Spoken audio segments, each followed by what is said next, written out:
well, I would like to call this study session to order. It is Monday, December 7th, 2020. This meeting is virtual and being recorded. I would like a motion to consider and adopt the agenda. Dixon, so moved. Lokenskart, second. We have a motion and a second.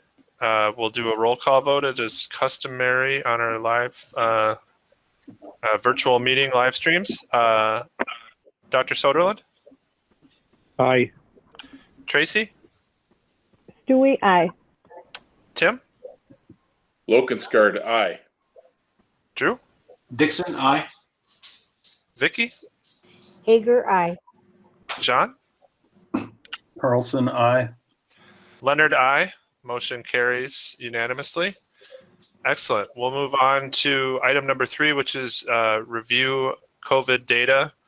And then we will consider what parameters we will evaluate in regards to deciding whether or not to move from a distance to a hybrid. That is not something that we will definitively vote on tonight. This is a study session with no action. I will also say that I don't want to stifle discussion in any way, but I also empathize with our superintendent, who is feeling much worse than he looks, I think, and administrators who had a long day as well. So with that, Superintendent Gronseth. Thank you for that, Chair Leonard. As you know, we've been sharing the COVID data over time, and we've continued to keep close track on that. Tonight, we just want to revisit that data, revisit where we are right now. And so in addition to county COVID rates, we also look at those school rates and school quarantine rates, close contacts, and our ability to staff our buildings, and anything else that seems pertinent to the topic. And so right now, the numbers, and this shouldn't be a surprise to anyone as we share this out weekly as well, the official numbers, which as a reminder are 2 weeks behind. So these are through November 21st, which would be prior to Thanksgiving. And those numbers are 135.28 for Nicollet and 155.81 for LeSueur.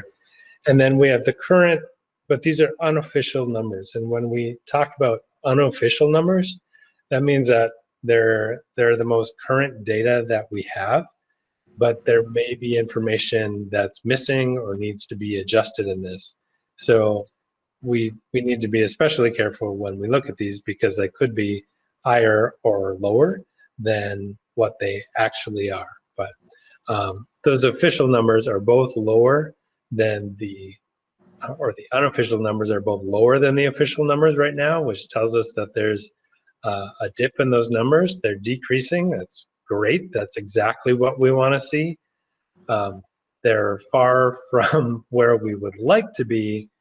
And what we have heard from the county, and I see Jody has joined us too. Thank you for joining us, Jody. That we expect that these numbers are going to see another peak. Right now, we are in the time frame that if someone was exposed over the Thanksgiving weekend, they may just be starting to show symptoms now, and we may start to see that number increase. We don't know that yet. Maybe everyone stayed home and we kept those numbers down, but somehow I'm afraid that's not the case. In our school community, when we're in session, it's a lot easier for us to track those numbers, because we know when students aren't in school, we know when staff can't make it to school. So what we know right now is only what has been reported to us. And that would be 8 positive cases, me being one of them right now, and 26 people currently in quarantine that we know of.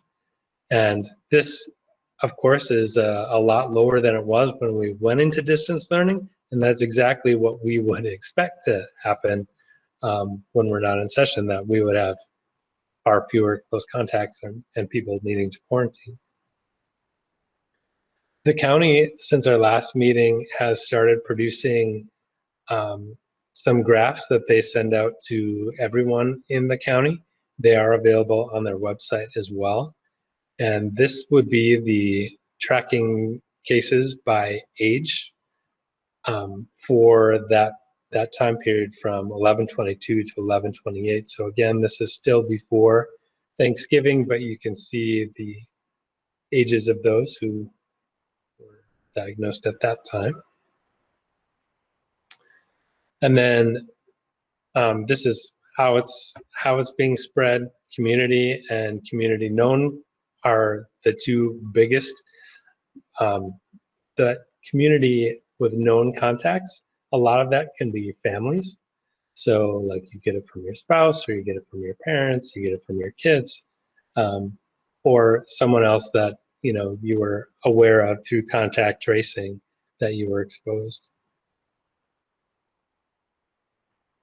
And then this is broken down by zip code for Nicollet County. You can see St. Peter makes up about 40% of the population in the county, and we have about 33% of the cases. So that's pretty good.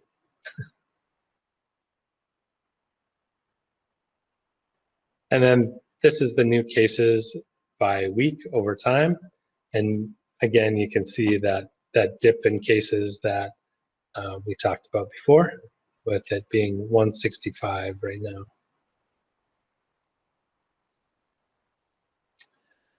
So right now we are in distance learning, and it's recommended that we continue for now with the numbers that they are.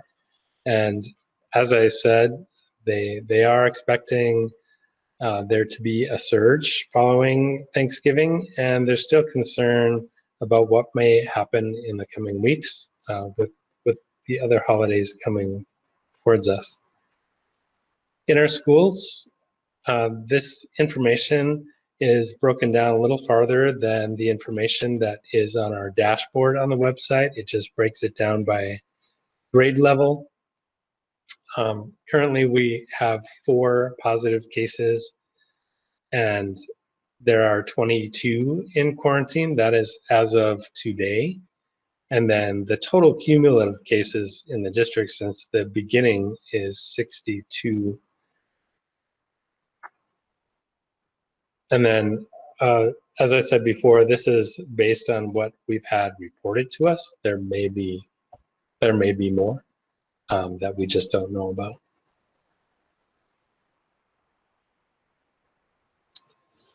So before I dive into this, I know Jody is here, and she may have some more information. Did you have anything specific that you wanted to share tonight, Jody, before we dive into talking about the future? Good evening, Superintendent and board members. Thank you for having me again tonight. I think you did a pretty good job of covering it, Bill.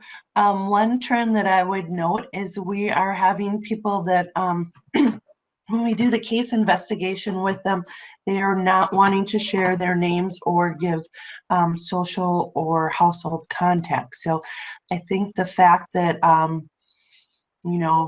that shows that there's a lot of information that we don't know out there right now.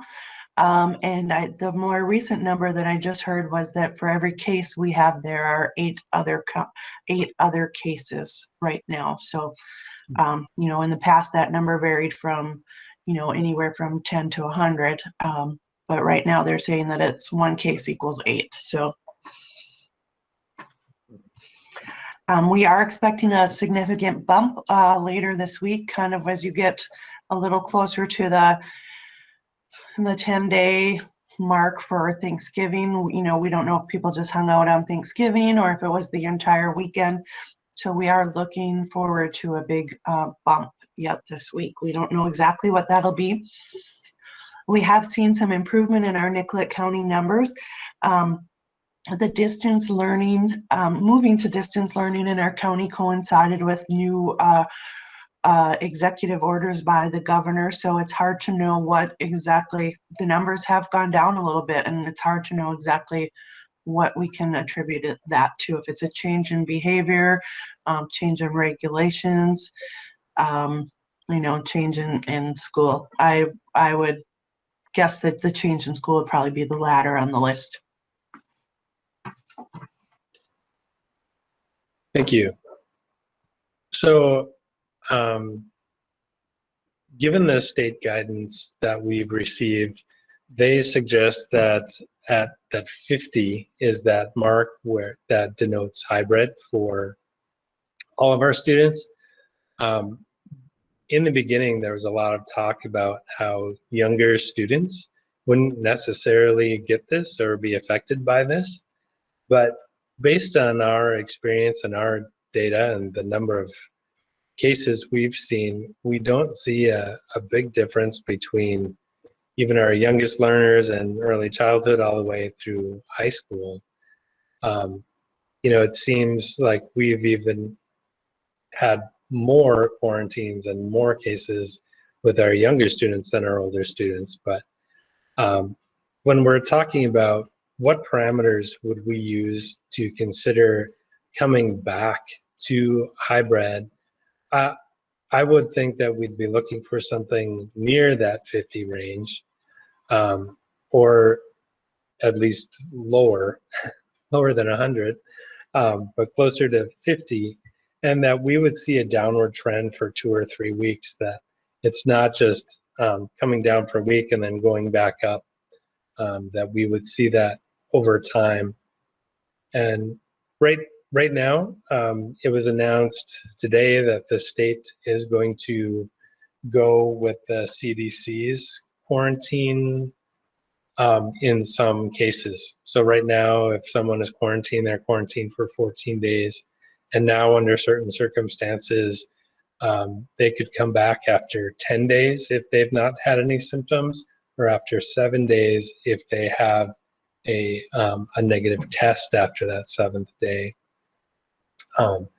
But that doesn't apply to all people, and we'd be coming out with more of the information. It is available on the state site and the CDC site, but that will change when our practices when we come back to hybrid.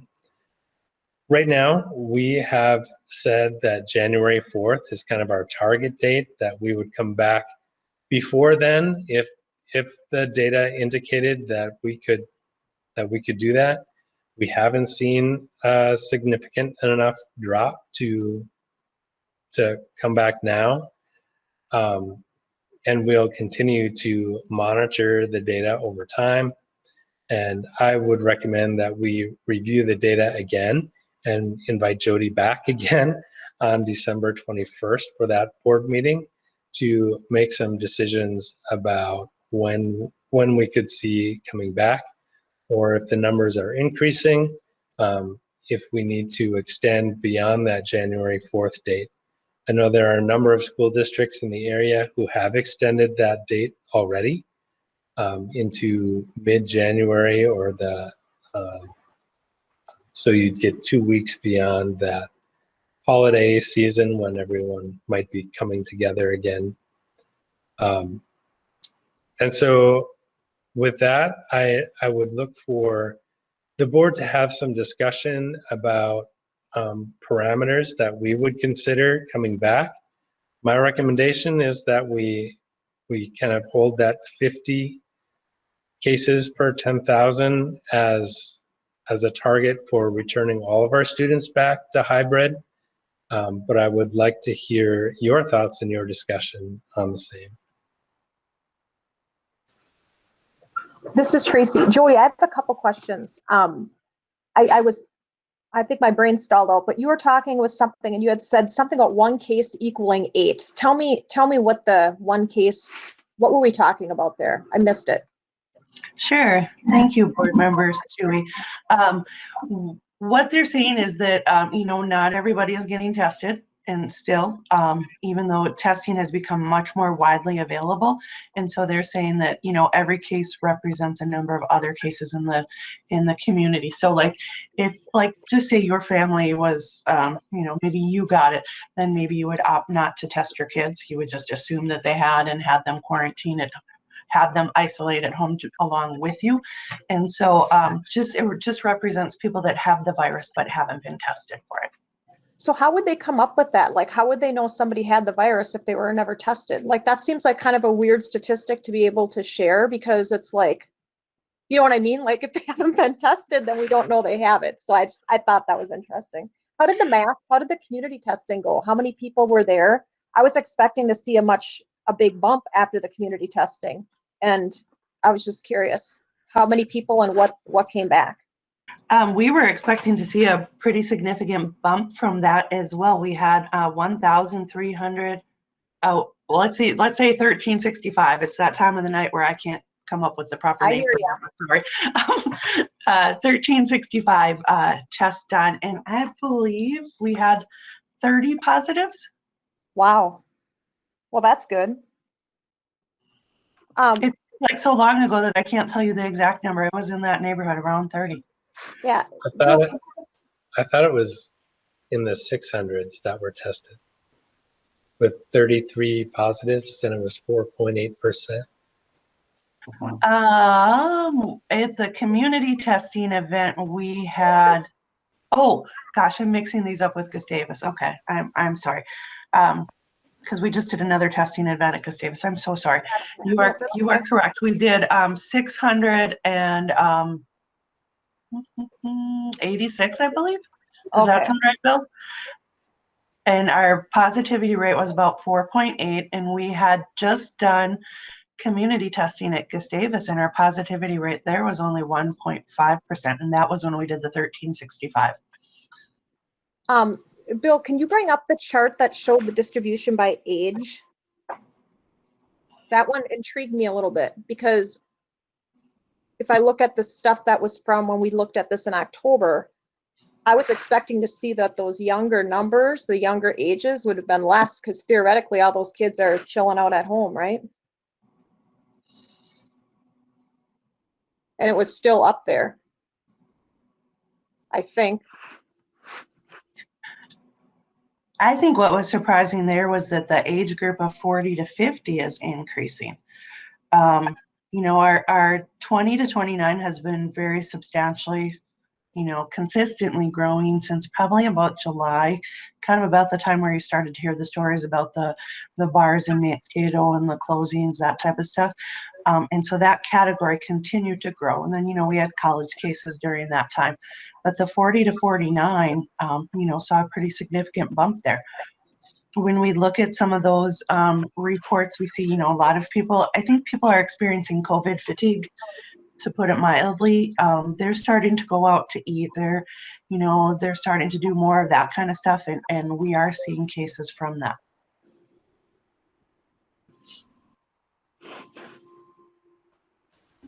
Thank you. I'd like to thank Jody again for all her work. And, this is incredibly hard, and these numbers are real people and real cases, and it's a travesty. But looking at the current data that hasn't been scrubbed, Nicollet County has the seventh lowest numbers out of 87 counties in the state. So we are doing a good job. I haven't looked at Brown County in a while, but they're much higher. So I think the things that we're doing here are working. We're just in the midst of a really bad time in the midst of a really bad pandemic. I think you would see those we just did testing at Gustavus last Thursday. We did saliva testing there, and we did 190 tests, and only 3 of them came back positive. Well, that's great. Good. Yeah. Thank you, Gustavus, for and other board members have more direct experience with Gustavus than I do, but I think we're pretty firm on their mask requirements and other things that appear to have made a real difference. So They've really made a lot of those COVID things, the social distancing, the masking, that type of thing. They've really made it expectations of the campus community so that everybody does that. And that's what we do as Gusties. So they've done a really fabulous job. This is Tracy again. So, okay, first off, I would just, anybody who's watching this, like, I take COVID very seriously. I'm not a reckless person. My mom just died. So, I mean, it's not like I'm being callous, but I'm also trying to understand there's just such a big mental health component with this that I'm afraid there's just gonna be some severe repercussions from that. And so I'm really trying to focus on, we need to get our kids back as soon as we can. So I'd really like to focus on that. And then we hear about this number, this 50 number. And it's kind of a bizarre thing to me because it's like, who dreamt that up? Who dreamt up that 50 was the number? Like, how many people do we have out with the flu? Like, you know what I mean? Like, I don't know. I'm trying to figure out, what do we look at before we can bring our kids back? I mean, if we have teachers to teach, and can we start bringing kids back sooner rather than later? I know everyone's going to go crazy on me, but I just really want to see these kids get back to school. So I just want to talk about how we can make that happen. thanks, Tracy. I think we all want to see kids back at school. We've received a lot of emails on all sides of the issues and phone calls, and clearly a lot of public interest in these meetings. I think each and every one of us, down to a person, want to see kids back in school. I think what we need to have some consensus around is how to do that, and what parameters, what data we're looking at, and where that data needs to be for us to feel comfortable in that. Yeah, this is Bill. To go along with what Tracy's saying, we have a number of 50 per 10,000. And implicit in that number is a risk level that somebody's decided we're willing to take. I mean, if we wanted to take zero risk, we'd have to say there could be no cases at all, and then we would open up. So just the fact that we're doing 50 cases per 10,000 is a level of risk. Who has made that decision? And I think that's a question that we need to address as a school board, since we're being asked to make these decisions. I think that that's a very important question. So is it 100 cases? Is that a risk, acceptable risk? And then the other thing I would like to ask, is there a way that we can get N95 masks for the teachers and staff possibly? Because right now, a lot of medical people are dealing with active COVID patients, and they're not getting it if they're wearing protective gear such as an N95 mask and a face shield. That being said, I think we need to look at that, because we absolutely have to get these kids back into school, and the younger ones is even more serious than the older ones, but they all need to get back into school. So that's what I have to say.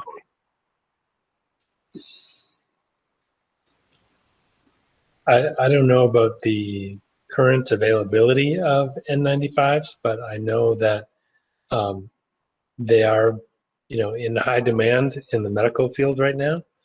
I know that when we tried to order some early on, that they just weren't available, and I don't know what the reality is of being able to supply those on a regular basis, because their N95s aren't necessarily reusable.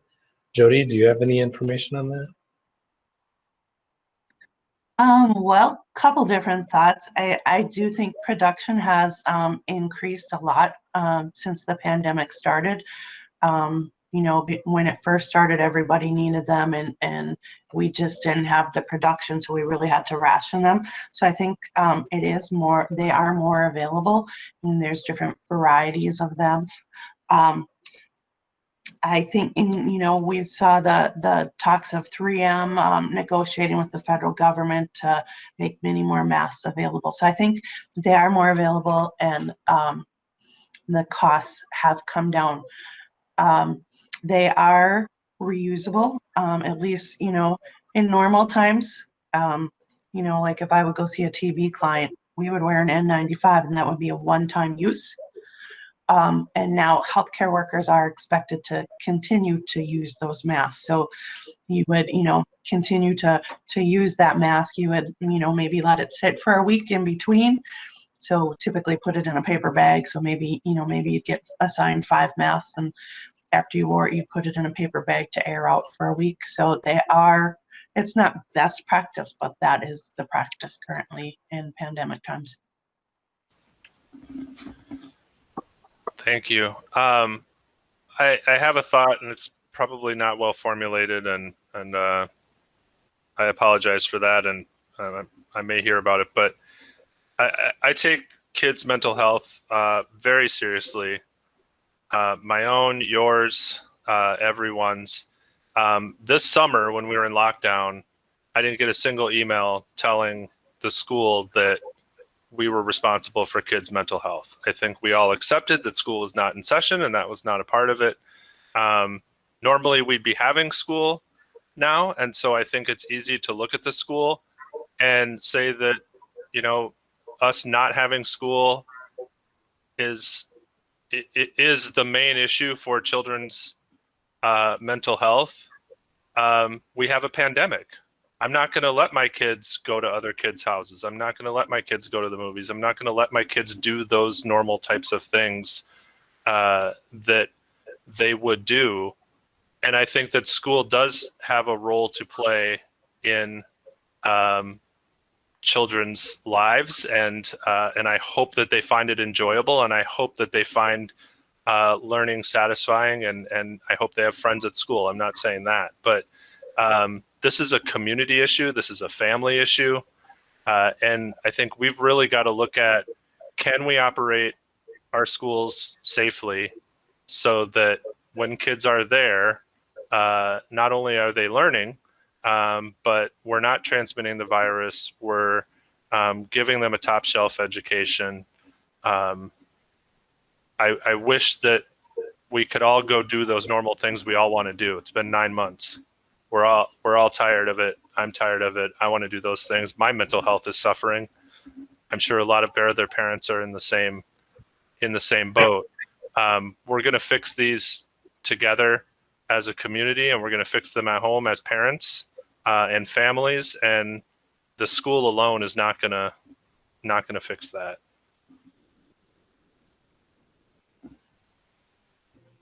I would counter that a little bit.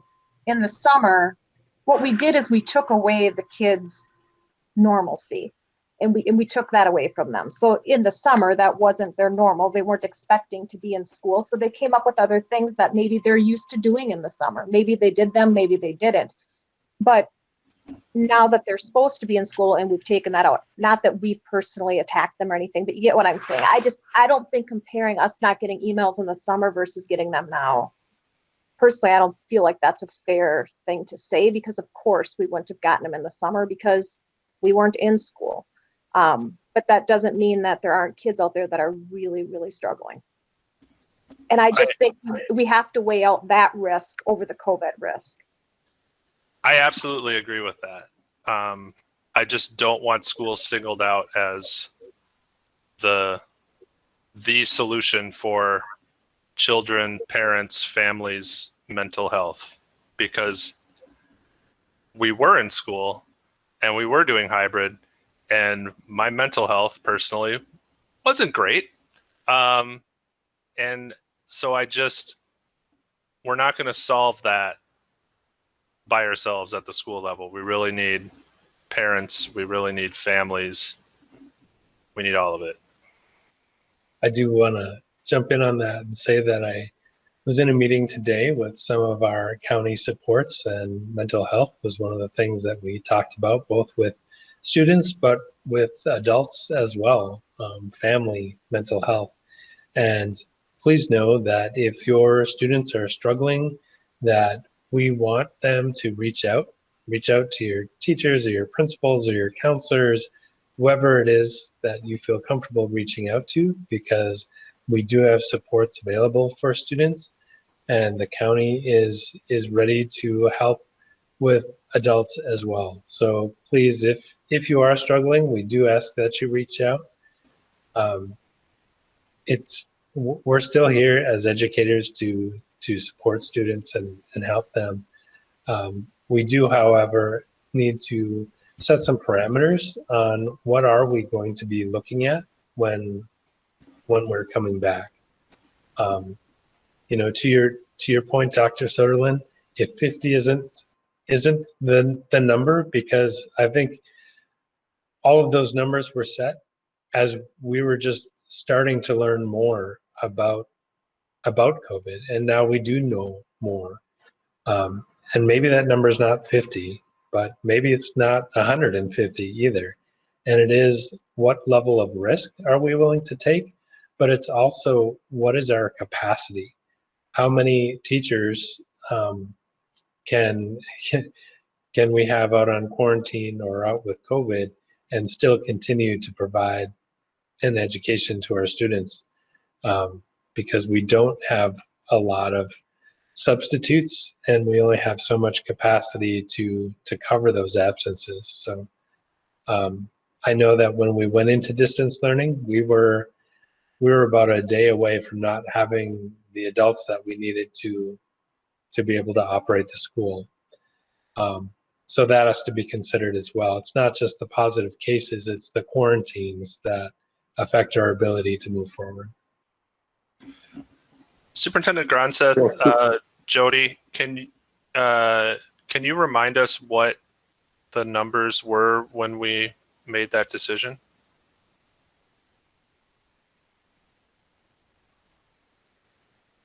Round ballpark.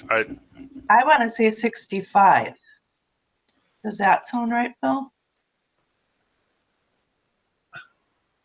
Yes. Sorry, I was having trouble unmuting myself. This is So Tracy. again, I remember that number being around there, but we were really, really focusing on that skyrocket that we saw was coming. I'm just saying that we were looking into the future, so we always should look into that future when we're making the decision the other way.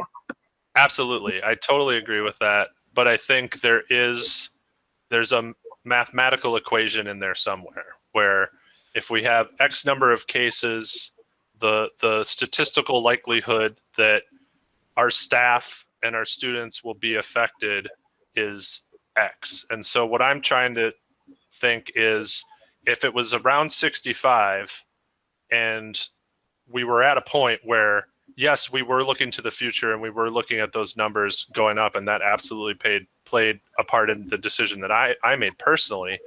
But realistically, at 65, we didn't have the staff to pull that off. And I'm not saying that it would be exactly 65 again, but if it's out there in the community, statistically speaking, there's got to be some number where we've reached a tipping point and it's too much. We will have different quarantining recommendations then, and that will also help with that staff issue, because most of those staff weren't actually having COVID, they were on quarantine. And if the state follows the new CDC recommendations, which they darn well better, that'll help that number as well. I'm not an epidemiologist. I don't work for the Minnesota Department of Health or the Minnesota Department of Education. I don't surround myself or work in a group of physicians and people who study this day in, day out and look at state and local and national trends. And because of that, I rely on those groups to be experts to inform my decisions. And at no point have we heard anyone from the Minnesota Department of Health saying, hey, we're going to change our recommendation. It's no longer 50 cases per county that is your marker for going distance, or the 40 or 30. Those have not been adjusted. And until those are adjusted at a state level, I will likely not be comfortable deviating from them. Just because I'm not an expert. No matter what I would like to happen, that's not my role here. We're here to interpret, I think, the guidance of the state. Yeah, Drew, I appreciate what you're saying. I think the dilemma the fact of the matter is that as a school board, we are being asked to make a decision and to take the guidelines and additional information and formulate a plan of action to move forward. So we're actually being asked to step up here and make essentially a public health decision. And I disagree strongly with Chairman Leonard and on the mental health statement that was made. I think it's our responsibility as members of the school board to make sure that every child is getting all the benefits they possibly can to address any mental health issues that they're having. And I, for one, don't want to be the cause of a mental health issue. So that being said, I think going forward, let's not go down a rabbit hole here, but what we need to do is come up with a number that we can live with. And to me, a downward trend in cases and possibly 100 per 10,000 would be something I would consider opening up the elementary school with. And secondly, I think we need to start thinking about how the healthcare professionals that are dealing with active cases of COVID, whether they're in an ICU or they're presenting in an ED, how are they managing that so that they're not getting contaminated? Because if a medical doctor in an emergency department gets exposed to an active COVID case, according to the guidelines that we're following, they would have to quarantine. Well, they're not doing that. What can we do as a school district to reduce that risk of transmitting so that we are not quarantining everybody from one contact? And I'd like to address that. And if we can get some COVID, N95 masks, whatever we can do, let's find a solution here. Let's come up with a number that makes sense. To me, I'm throwing out a downward trend in 100 cases per 10,000. Hey, this is John Carlson. While we were doing this, I almost accidentally bought 30 packages of 20 N95 masks off of Amazon.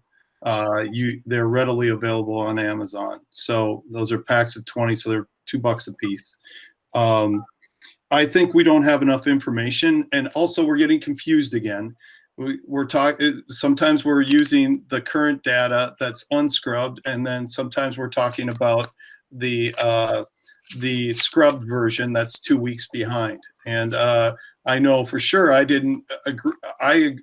I voted to go to distance learning based on the current number. So we need to decide which number we're actually going to start paying attention to and keep that consistent in our conversation.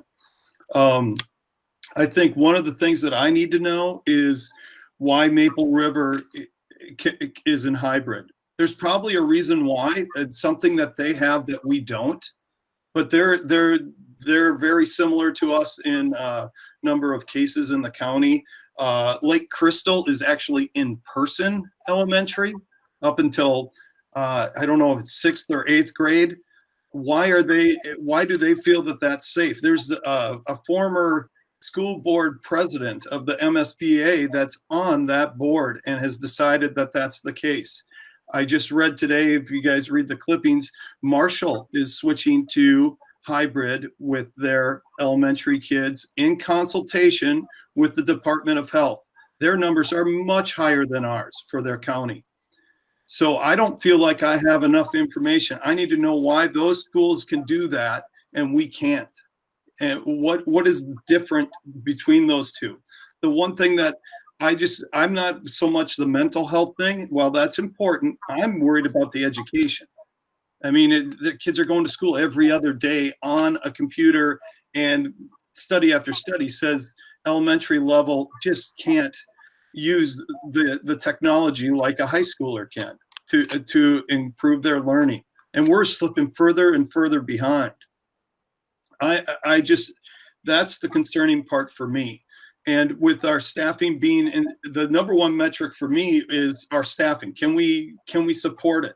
Well, right now we can. We're in a good spot with our staff. We're very low. I don't know if any teachers actually are in quarantine or have COVID. And so that number matters more to me than even the county stuff, because we allow people to opt out. They don't have to send their kid. They can, their student can do distance learning. You know, if they have a concern, I respect that. I respect their right to be able to do distance learning. But for those that want to be back in the classroom, if we can support it, if we can buy N95 masks off of Amazon like that, to help our teachers feel more safe, if we can figure out what's Maple River, what's Lake Crystal, what's Marshall doing that we're not doing, that we don't know about, that allows them to be either in person in Lake Crystal or hybrid in Marshall and Maple River, we need to get those answers. New Prague, I think, is an outlier. New Prague is all I believe they're all hybrid through K through 12. So anyways, that's what I need to hear and learn from before I can throw a number out there, or if we're even looking at the proper number. Thank you, Member Carlson. Again, I don't want to belabor it. I absolutely think mental health is important. I've had kids with mental health issues. I think the school plays a big role in that.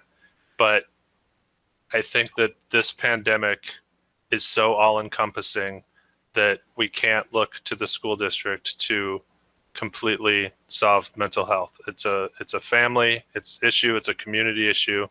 The school has a role, and when we can provide that safely, and I think we've actually brought more kids back into school since we've been in distance that have worked out arrangements, have IEPs.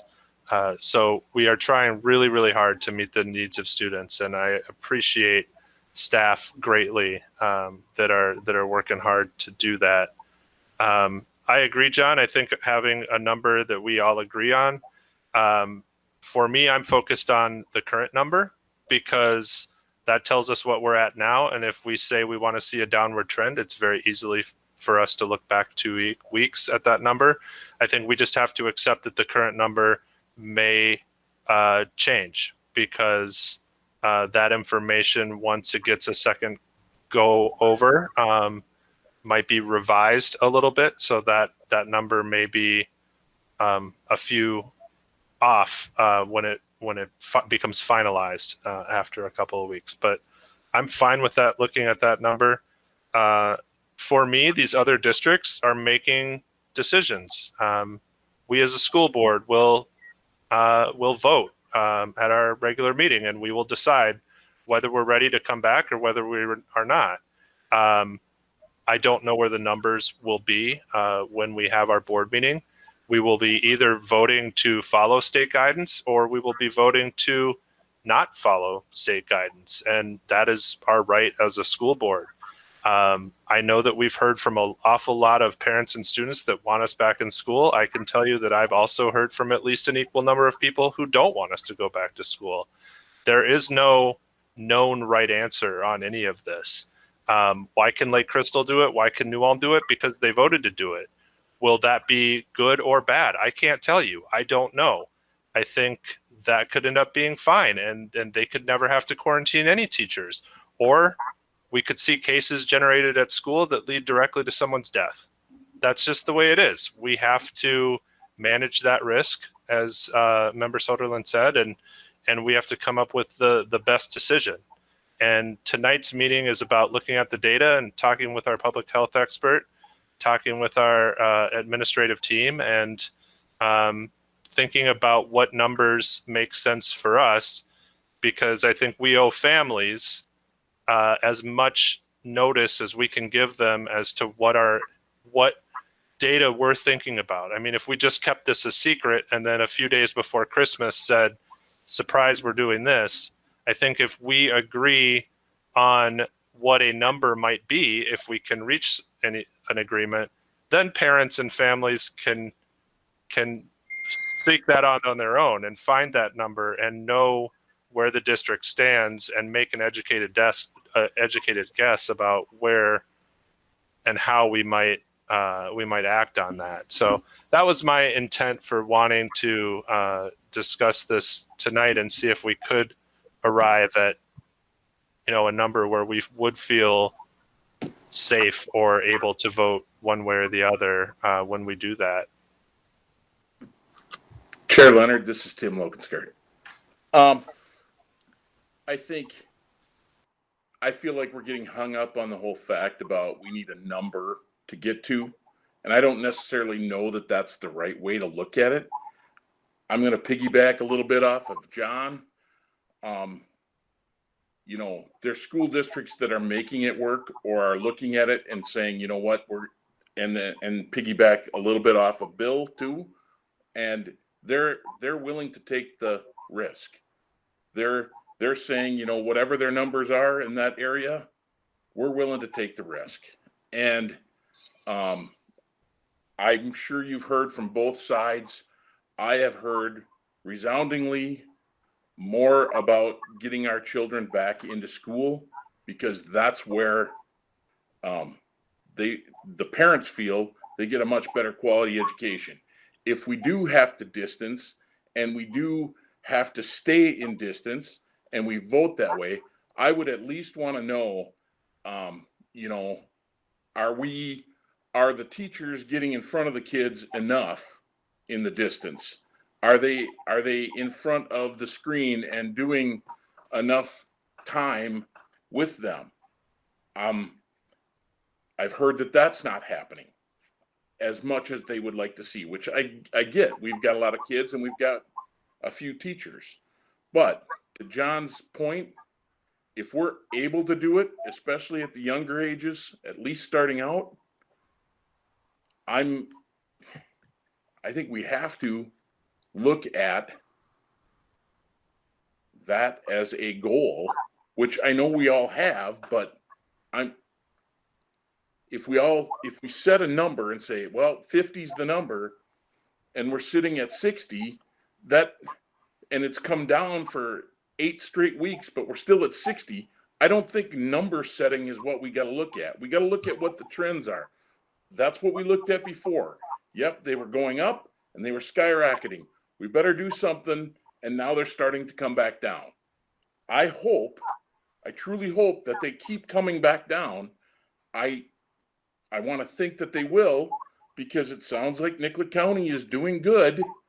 So hopefully we stay on the down. And if we do, we got to make a plan to get back at least to the hybrid, and then make a plan to get back into school if we can. I think we can't focus on a number. And I totally understand. I'm not an expert either, but I can see going down and going up. And if our cases in the school and quarantine, whether we know how many there are or not, are going down, we need to get our kids back into school. That's my 2 cents. Thank you, Member Lokenskart. I think that really matches my thinking too. While I'm not looking for, this is the magic number and we can't do anything until this magic number, I think you captured the essence of kind of what I'm thinking as well, that we do need to keep watching these numbers. Right now, we're seeing some downward trend, and I hope and pray that that's really where we're going and that continues.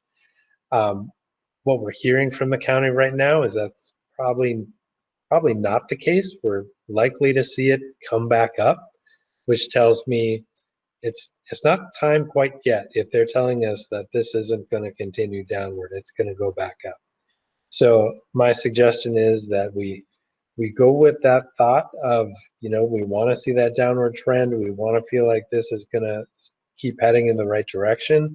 And then at the meeting on the 21st, which is 2 weeks out, we take another look. And if the numbers have continued downward and we're headed to a better place, then we can look at coming back. But if they're not, then we get together and admire the data again and say, what can we do differently? We are continuing to talk with our staff as well, getting their feedback on where they are with all of this and what their biggest concerns are. When we did a survey of our staff again, we learned that their number one concern is their personal health if they come back, and the idea of bringing it home to the people that they live with from the work area. And so we're looking at how can we improve their experience when they do come back to work, and make sure that they are feeling safe when they do so too. Mr. Gronseth, I'm just curious, have you been in contact? Because I know Marshall's in the Big South, Lake Crystal and Maple River are pretty close proximity, and I know Dassel-Cokato is also in a hybrid format in a county that has has higher reporting numbers. Have you been in contact with any of them on how they're able to maintain these types of formats, or Marshall just switching to? Yeah, I actually started a spreadsheet that is shared among all of well, I shouldn't say all of them, but like 20 of the superintendents in surrounding areas, where we track what learning model we're in, the proposed models that we're thinking about, and the parameters that we're using for some of those decisions. And so I'm having conversations with them. Some of them honestly have given parameters or recommendations, and their board goes another direction, which is, your right to do that as a school board.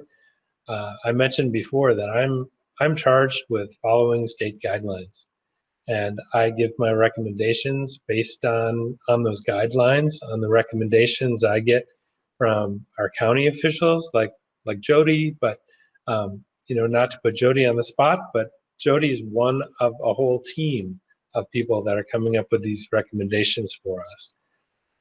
I'm always going to be within those state guidelines and the recommendations given to me, because I'm not a medical professional. I don't feel like I could make a recommendation that went against their recommendations. I am also serving at the will of the school board, right? So if you make a different decision, that's what I'm going to do. That's what I'm seeing in other districts.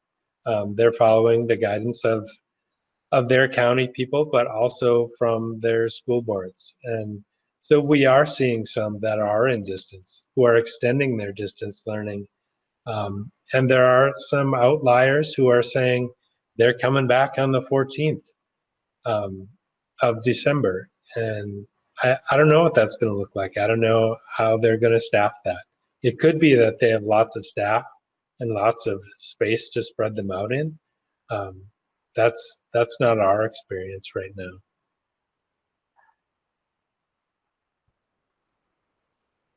I think, Mr. Gronseth, that's good. But I really think almost you could, when you read the article today about Marshall, it was clear that the superintendent was in contact with the Department of Health to come up with a plan to get their students in school. So regardless of the guidelines, the Department of Health even agreed beyond what their guidelines that they gave way back in July or whenever that was, that their plan was good. It would be nice to be able to say, if a community member asked me, how come Marshall, a school in our conference, is going back to hybrid with their elementary students and we aren't? Well, here's what Marshall has that we don't have, so that we can explain it. I don't necessarily think every decision that they're making is political as far as other school boards. I think that this is an overstatement, but they care about their community and about their students as much as we do, I am assuming. And so I just think it's important that we have the information of what how they're coming to their decisions, and that would help us a lot. I do have an email into a board member that I vaguely know as to why they came up with their decision. So I'm trying to find information that we as a board do not have and should have, if that makes sense.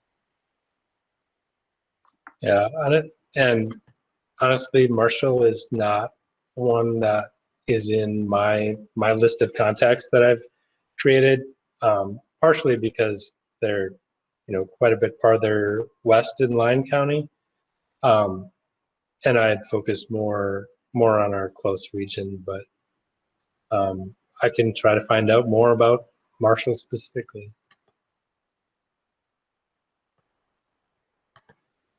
I just thought, like, the big South, don't they, the soups were meeting for a while, and so that's why I thought it might have come up in those conversations. Yeah, not all of the superintendents join in those conversations. The majority do, but not all of them. Lyon County's numbers are 80 cases higher than ours. So if the Department of Health is okaying them going back to a more in-person model, I would love for the Department of Health to make blanket decisions, because if they're making that decision with a county that currently has 210 cases per 10,000, then they need to change their guidelines. Agreed. They're the same guidelines that we've had since July, and things have changed, and we don't know where we should be. I mean, you're right, Ben. It just makes this confusing for us as board members to make an educated decision when they were definitely in on that decision. I was doing a little research this morning to answer a constituent email, and found an article in Wisconsin where they don't have state guidelines. And, I found it not humorous, but interesting that, we have had a lot of conversations questioning our state guidelines, and 90% of Wisconsin teachers are like, how come we don't have state guidelines like Minnesota? So I think across the Midwest, across the country, there's been a lot of different approaches. There's clearly been no federal response, whether you agree with that or whether you disagree with that. There hasn't been a federal government that has said we're all doing it this way. So there's a lot of different approaches, and people seem to be universally unhappy with all of them. So. I just want to mention, I put in the chat box a link to a website that tells you what every school district is doing as far as a learning model. So I found it very helpful today, and hard to put down, actually. You can click on a lot of different ways. If you find an individual school district, it'll tell you exactly what they're doing from pre-K all the way to grade 12 specifically. Okay. I have a question for later. I think we're on this topic. I'll ask it now. I need to ask again, Mr. Gronseth, why we decided to stay in a 2-day-a-week format for distance learning instead of going everybody each day in distance learning. It seems like that's one thing that, since we aren't a danger to each other in distance learning, that we could go back to a model that would allow us to have everybody receive instruction from a teacher every day. Oh, excuse me. And I know that the principals are here as well, and I know that they spoke to this when we were initially making this decision and talking about what that model would look like. I know that at the elementary level, it has a lot to do with our ability to teach a number of kids at one time online.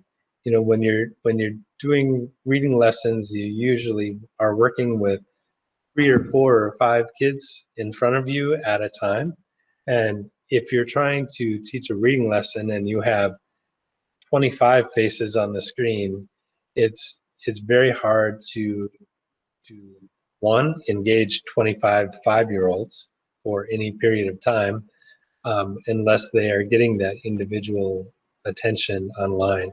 And so with the elementary, it's really focused on being able to teach a smaller number of students at any given time, rather than having your whole class at one time and you're trying to give those small lessons. That's why they stuck with the AB at the elementary. Eve or Doreen or Darren, if there's anything else that you want to add in there about elementary, feel free. No, that was Mr. Grunsath. That was basically the reasoning behind it. We wanted to just try to stay consistent as possible with like routines around how the students were learning. Plus, we wanted to fault in like quality over quantity.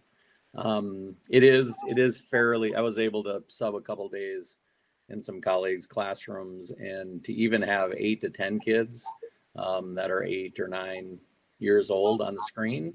And just manage that, without managing kids' pets popping into the screen and brothers and sisters and noises in the background and stuff like that. So it seemed like it'd make the most sense to stay focused on the routine that we have and then focus on more engaging small group lessons rather than large group lessons where we just kind of go through the motions and kind of deliver it and then hang up with the kids and then move on.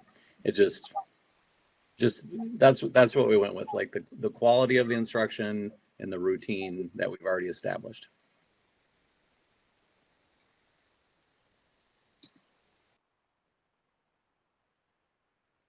My only recommendation to you, Mr. Gronseth, because principals work for you, so I'll talk to you, is that if we find that there's a way we can enhance the education in any way, whether it's adding a Friday morning every other week or whatever it might be, I don't want our principals or you, I guess, sorry, to hesitate to change to try to make it better. I take the ideas of what's working with the teachers and what isn't, and implement it fast, because we're get to a half a year where this pandemic is really going to start having an impact on our learning at where we are. And while I hope we can catch up at some point when this starts to mellow, if we're putting ourselves further and further in deficit as far as actual learning time. And, we're trading 5 days for 2 days because of the pandemic, and so that's less than half. And I hope that we continue to go to communicate with each other and not with me, but with people that are paid to know about education, to give their best changes that can enhance what's going on as far as learning goes.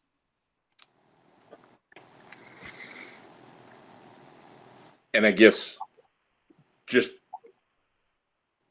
I would agree that I totally understand this keeping the routines, Darren. I mean, I think that's important, but if you could add just teacher contact on the other 2 days, whether it's however it's done, I think it would help not only the students, but the parents that are trying to keep them on task, and it just overall helps with the mental health.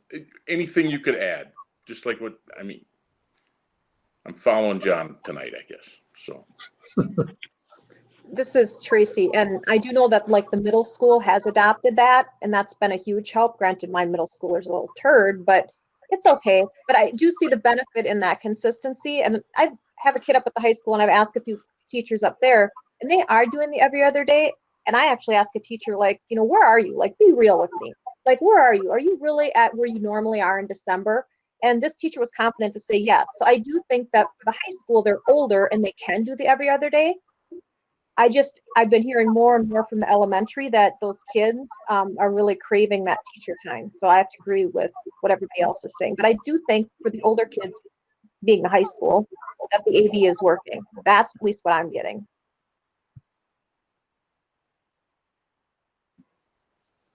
Mr. Gronseth, if I guess I'll ask you this and you can have a principal answer. Oh, same question as what Tracy asked a teacher up at the high school. Where do they feel like their students are calendar wise from where they would normally be in the elementary level? Does that make sense? Like she said, you know, are you guys really at December? And the teacher said yes. Well, are we really at December with our, you know, third graders or whoever, I guess would be the question that I would have. You know, and principals can jump in too, but you know, that's going to be different for every kid, just like it always is.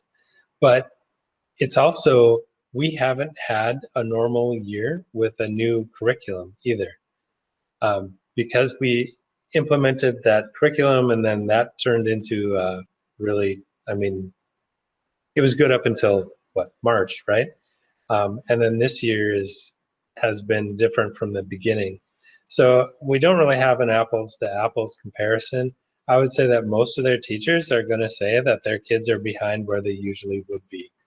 You know, we can't pretend that the pandemic hasn't affected us. It has. It's affected all of us, and it has affected what we're able to teach. We are focusing in on what we think are the most important skills and making sure that our students have those. And we've also started conversations for after this, you know, beyond COVID-19, when we all come back for good, we're going to have some things that we need to do to make sure that we're putting interventions in place to get kids caught up, to get kids up to speed. We know that we're not there right now. We are trying constantly to improve what we're doing. Teachers are learning from each other what's working electronically, what's not working electronically. You know, we do have, what, I can't remember how many days. We have like 10 days of school before winter break comes. Our hope is that following the holiday season, we are coming back hybrid and we can get some of those interventions in place again and catch kids up. I hope that this year we'll have our kids all back in all the time. You know, I haven't given up hope that we're gonna all be back in school this year. But all we're doing right now is the very best that we can, recognizing that distance learning isn't what any of us want right now. Teachers would love to be with their students all the time, just like the students want to be with their teachers. But we also have to make sure that we're keeping people safe and healthy while we're doing that too.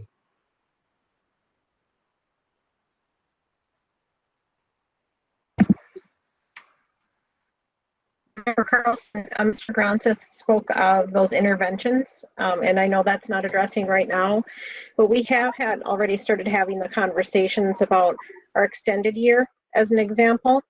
And so as we continue to, you know, if we're in hybrid, we're finding kids are behind, really beefing up that summer program that we have typically done for 4 weeks throughout the summer, and maybe that's a summer-long program this year, taking a look at some ways to provide some really intense intervention as needed based on where kids are at. So looking ahead and hoping that that might be a possibility this summer based on the pandemic situation. Just to give you an example of what we've been talking about.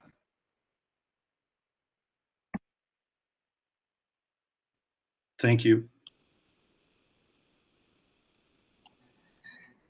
If I may, there are a few points that were brought up that, you know, this is a great, interesting discussion, so I appreciate that. Few things that come to mind. Board members Tui had asked about the quarantine rules. The state did announce today that it was changing its quarantine rules to meet the CDC standards. So instead of quarantining people for 14 days, They can be quarantined for either 10 or 7, depending on both of those require that you meet like social distancing and masking and those types of standards and monitor for symptoms. But you can get out, so you could get out in 10 days if you did that. And you could get out in 7 days if you test by about day 5. You could and test negative. You could get out at 7 days. So that that will surely have some kind of an impact. Now, at the same time, the state implemented those, but also said 14 days is better. 14 days is best practice.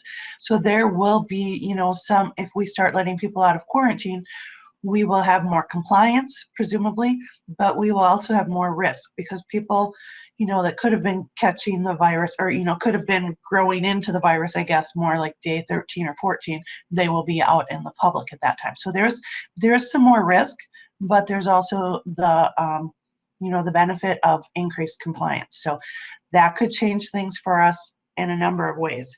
I think right now, we're at, I appreciate wanting to look at numbers and trends. And I just think right now we are in a really unpredictable time.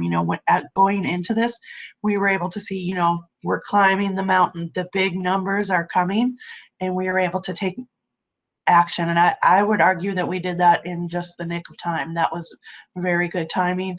And we hit that right before the big numbers came in. But what we're headed for right now is unpredictability.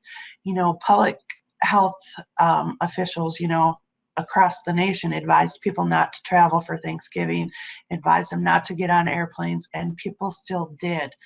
And it's too soon to tell what the impact of that is. So I feel kind of funny about saying what exactly is going to happen. We can hope. I mean, my fingers are crossed, but we're expecting something bad to happen this week. And at the same time, we've also got hospitals that are at capacity. We're starting to see deaths in younger groups. We're seeing more deaths, more serious illness. So we still have, 2 more holidays left. So I personally think the plan to, go to distance for this period of time was very solid because we have like 3 really big bumps that we don't know what's going to happen. And I'm a mom. I've got 3 kids. I know what it's like for them. They were all seniors this year. I have triplets, and they missed out on a lot of their senior year. And now that they're starting college this fall, and I have one that's still in the life skills classroom at West. So I have to wrestle with, would I like him to still go to school because he would get more out of school, or is it better for him to be doing distance learning where he doesn't get as much out of that? So I can definitely appreciate all that.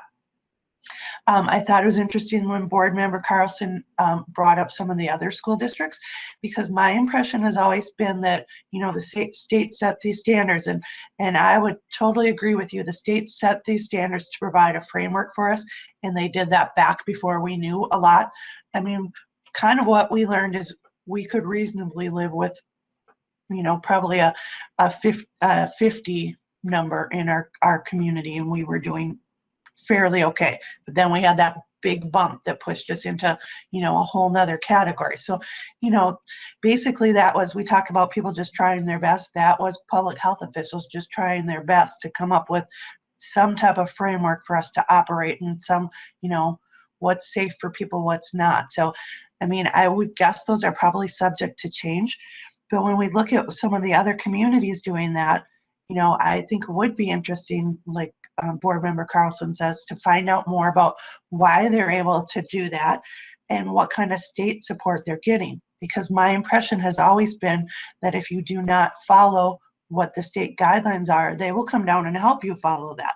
They will come down and meet with you, and basically, MDE could overrule decisions that you make about what kind of learning model to use. That's always been my impression. So maybe they're moving in a different direction about that. I'm not sure. But we also have a regional support team that we could surely invite to the next meeting to kind of get more feedback on how they could work with us and what we could do, that type of thing. So we could certainly invite them to your next meeting. And then, since we met last time, there's been a really big push for vaccine. We know that vaccine is coming now. Vaccine is going to get shipped within the next 2 weeks for sure. And it'll start, some of these parents that we're talking about, that Dr. Sutherland was talking about, where we're worried about their exposure and what that's going to do for our district, because they're exposing kids and other people, and how are they staying healthy. That's one factor, but teachers presumably will be included in some of that vaccination at some point. Probably not the initial rounds, that'll be healthcare workers and nursing home residents, but vaccine is coming, and they're really talking about how to prioritize that. And I mean, like, it's to the point where you can actually see that it is going to be here within 2 weeks. It's expected to come before Christmas. So just kind of a couple of points to just tie up some of the discussion that we're having.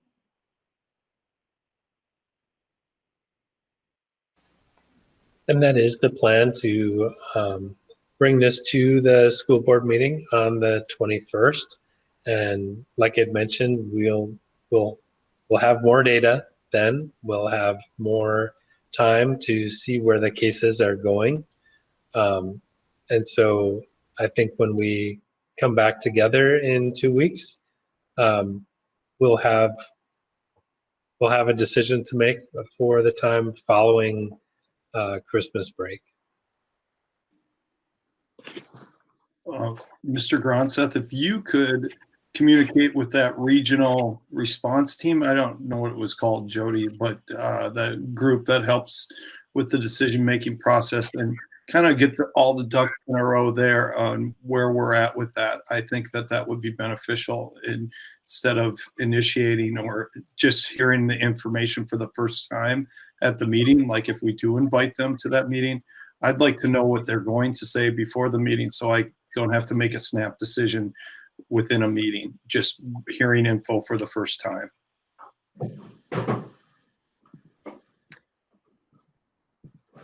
This is Tracy Stewie. And I want to talk, or just kind of ask, if maybe, Mr. Gronseth, if we could talk to some of the principals for that elementary. We just have teachers that are like really, really creative people. They just are by nature. And if we were to task them with, how can we get in front of our kids more often, even if it's on a screen, is there a middle ground between, every day and the 2 a day that we have? I don't have an elementary kid, but I'm definitely hearing it. So I'm just curious if there's a way to work with our teachers, and maybe it's not, maybe they're going to be like, Stewie, you're crazy, we can't do it. But if we told them, like, really, truly, we gave them a reading and a new math curriculum last year, and somehow they were managed to still fly the plane in the middle of a pandemic. So you know what I mean? So, I mean, I think they're pretty creative people. So I'd like to see what we could do there.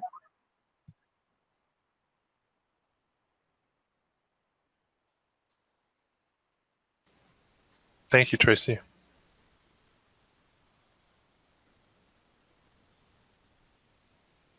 Any final thoughts?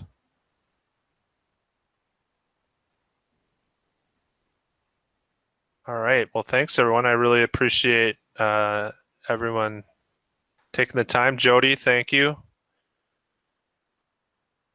This is good. We need to have these discussions, and there's a lot to process and a lot to think about, and we'll all have to do that. All right. Sure, Leonard. Yeah. Do we have any sort of action plan coming out of this meeting? I mean, is there something that the board wants to direct as far as information we want before the 21st? Or, I don't know. It just seems like I'd hate to have this good discussion and then not have anything come of it. You know what I mean? I think everybody's input was great, but it just doesn't seem like we're going to do anything, or that we have decided to do anything. Not as far as learning models, but as far as learning for the board of so that we're the best informed we can be when it comes to December 21st. Does that make sense? Yeah, I think from my perspective, this was a really good discussion. It helped us talk through some things. We are going to get some task force information before the next meeting. We're going to have another couple of weeks to look at the data and that changing, we're going to know a lot more about a Thanksgiving bump or Thanksgiving slump. You know, if it continues to go down and that bump never materializes, that's going to factor into my decision making. If the numbers go double, that's, or if they stay the same. So I think we are in kind of it's a great time to have a meeting, a great time to talk about these things so that we can go into the next couple weeks before the meeting and continue to mull them over in our own minds before we get to that action meeting. But we don't have a lot of the data that we need, and I think we won't have that until we have more days under our belts. Say, I would like to ask for Superintendent Gronseth to investigate N95 masks, investigate ways that we could mitigate the COVID spread to the staff and to the students by the next meeting. I'd like to know what our options are.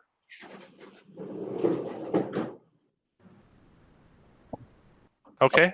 A quick calculator, I may be off, but if we have 150 teachers and we have 50 more paras, that's 200. If they're single-use masks and they're $2, that's $400 a day. That would be $1,600 a week. But The N95s, just so you know, are reusable. So I don't know for how long, but it said reusable on the package. And the medical people in the hospital are reusing them. So I don't think that we would expect our teachers to do something that the nurses weren't doing. yeah, that's fair. I just thought I heard single use. And then this is Tracy too. When we talk to that regional support team, I'm always like, kind of like when you approach your kids, like you always have to go in and you have to say what you want, right? And so let's not go to them and say, are we making the right decision by staying out of school? Let's go to them and say, hey, we really want to get our kids back. Like my school board is really pushing for it. Can we make that happen safely? It's all in how, because we can, you can start a conversation and lead it. So I just want to make sure that when we're doing that, we're going in with the idea to do something more and not to stay the status quo. But if they say that after we lead into that, that's fine. But well, yeah, I totally, again, I totally agree. We all want to get back to school. We all want to get back to school. I also think that after 9 months, it's clear in my mind, no one else is going to make this decision for us because nobody's made this decision for us for 9 months. So I think what I want from the task force is what are the numbers and what's our best guess about where the numbers are going and what's their best guess about the state guidelines. And with that, we'll have to make a decision. Just one other thing, Mr. Gronseth, if it would be possible, I know you've been ill, and so I totally get it, but if we could see that PowerPoint before the meeting starts, instead of having it just kind of flash back and wanting to go back and go, oh, what was the deal here? I think if we could get that before the next meeting, if you're going to do a PowerPoint again, that would be really helpful to the board, or to me personally. I don't know the whole board, but. I know it was just sent out earlier today. I'm sorry it came to you on the day of the meeting.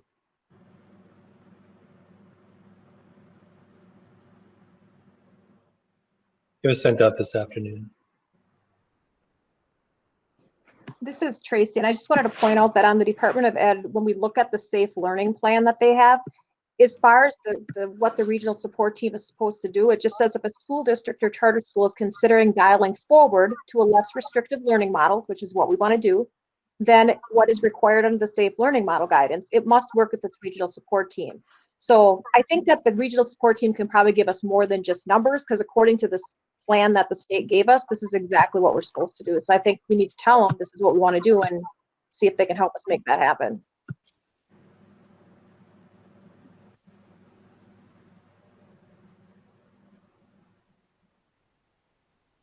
I think what we are going to vote on, Tracy, at our next meeting is whether or not we do want to pursue moving forward. We heard from public health tonight and from the superintendent that given the current information, both were uncomfortable with moving forward. So I don't want to put words in individual board members' mouths, but I think if we get together next meeting and decide that we are moving forward with in-person learning based on the knowledge that we have and the data that we are given at that meeting, that's when we would begin to work with the Department of Health and Department of Ed on that plan. Does that sound like? I disagree with that, Chairperson Leonard. I think that we need to say that right now. I'm saying it. I want to know a plan of how we can get reopened. And I don't want to wait till December 21st and then say, hey, do we want to reopen? And let's engage our support team. I want to engage them right now. So when we come on December 21st, I have a plan in place that says this is how we can accomplish this. This putting it off for 2 weeks is not acceptable to me.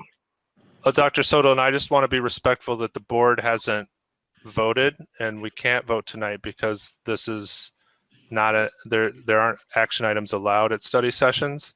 And I agree. I want to be respectful too, but I want to have a plan that I can vote on. I don't want to come in 2 weeks and say, hey, do we think we should try to reopen? And yeah, we do. Now let's get a plan. Come to me next in 2 weeks and tell me what our options are.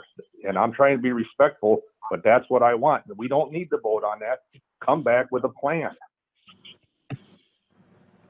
I agree with what Dr. Soderlund is saying as well. And I don't think that we're just asking that regional support team to work with us, which is exactly what we've been instructed to do. So I don't think we need to wait 2 weeks to ask them. I think we need to ask them now. It's why they're there. This is how the Safe Learning Plan says. I think we are talking about this same thing. I really do. I expect that if we make a vote to return to in-person learning, that we will have a plan on how to do that. And that is what we will want to do. And we can engage. I can't tell you what the state public health would say at that point, but our current guidance to the superintendent is that we would be distanced through January 4th. So given that that guidance, I assume the superintendent knows what the district would do on January 5th or January 4th to come back. So I don't think we're saying different things. I just want to be respectful that the current guidance of the board says through January 4th. If we want to change that, or when we come together next time to vote on what to do after January 4th, that'll be the vote. Does that make sense, Superintendent Gronseth? Yeah, and let me just kind of about tonight. When we decided to go into distance, which I think was like on November 10th or something, we had that meeting and made that decision. I heard that you didn't want to wait until the December meeting to hear data again. And so that's why in this study session, I'm coming to you, showing you the data and telling you where things are, because I heard loud and clear you didn't want to wait until the December meeting. So I hope that didn't come across as confusing or lacking a direction. It was really just sharing the information because you wanted to revisit it. When we come together in December on the 21st for that meeting, I'll be sharing the similar data. Like, here's where we are, and whether we feel that it is time to come back or not, that would definitely be our recommendation. And there would be a plan behind that. We're not going to come to you and say, do you think we should come back, and what should our plan be? We would have a plan to do that. We are working closely with our teachers, with our paraprofessionals, with admin, and trying to put the very best things that we can in place. And in fact, just about everything that you brought up today as questions or concerns, we have talked about this week already.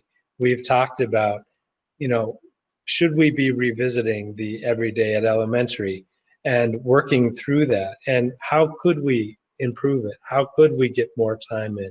So these aren't things that are coming as a surprise to us at all, because we're having all these conversations too. What I can tell you is we don't have a better way right now. We will continue to look at this. We will continue to develop plans. And when we have a plan for a safe return and feel good about recommending that, we'll come to you with that. I can certainly touch base with the regional center. I know that the Nicollet County has really opted to handle these things as a county rather than with the regional center, but the regional center is there for us as a resource too. So I'll reach out to them. I'll work with Jody to do that too, to make sure that I'm not stepping in the middle of something between the regional center and the county. But we'll come back to you with more information. And if you want a meeting next week to talk about this again, we can do that too. But our current plan would be to come with you on the 21st with a recommendation for either returning on January 4th or for delaying that based on the data. Thank you, Superintendent Gronseth. Mr. Gronseth, I don't know if this is shifting the paradigm a little bit.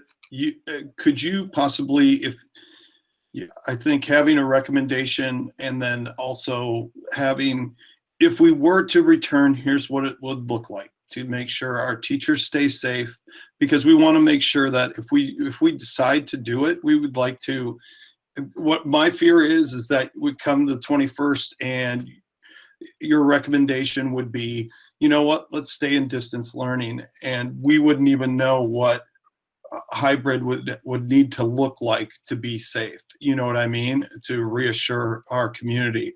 So I'm hoping that the paradigm kind of hit on by Dr. Soderlund and board member Stewie would be kind of a template that you would at least bring, whether it's your recommendation or not, but at least bring to the meeting on the 21st so that we can make an educated decision on that.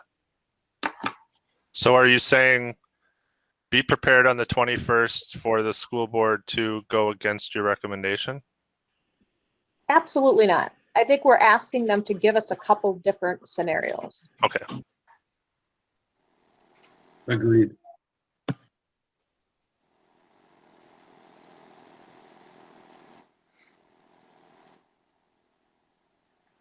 Excellent. Well, thanks very much, everyone. Hearing no further conversation, I would like to give an update on upcoming meetings of the school board. We have a policy review committee tomorrow at 8 a.m., 12 hours from now. And that will be virtual. And then we have our regular school board meeting Monday, December 21st, 2020 at 6:30 p.m. That will be virtual as well. Any last around the table for anyone? Chair Leonard, I think we just scheduled today, or maybe it was yesterday, somebody else on the committee can correct me, but there's a finance committee meeting on the 16th at 8 a.m. I think that's another meeting coming up. I just want to give you a heads up. Excellent, thank you. Yes, that is on our calendar. Thanks for reminding me. This is Tracy Stewie. Can we talk at the next meeting also add, I don't know, the state high school, Minnesota State High School League came out with some wonky stuff, with these 3 different scenarios and this and that, but by the 21st, hopefully the governor has made his we'll know like what the state, if that is getting lifted. I can't even think anymore, but I'd be curious, like if we could hear a little update on that too, like how that plays into everything else we have and what the State High School League, what they're actually trying to tell us and what we can decide on a local level for that.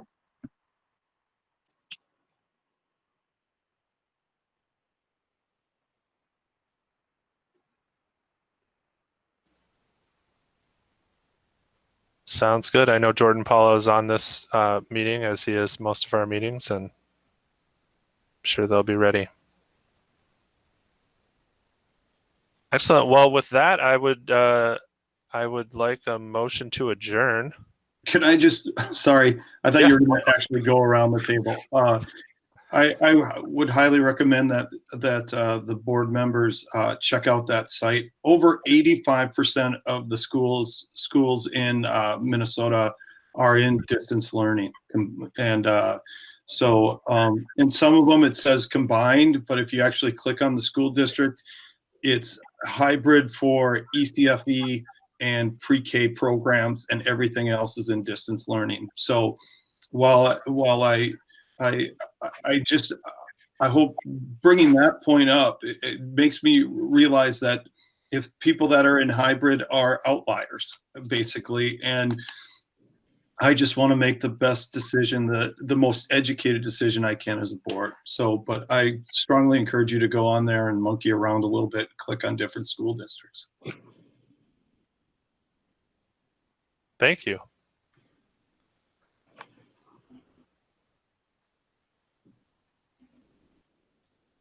Anyone want to make a motion? This is Tracy Stewie. I'll make a motion to adjourn. Thank you, Tracy. Dixon second. We have a motion and a second. Dr. Soderlund? Aye. Tracy? Stewie, aye. Tim? Lokenskar, aye. Drew? Dixon, aye. Vicky? Hager, aye. John? Sorry, aye. Carlson, aye. Leonard, aye. Motion carries unanimously. Meeting is adjourned.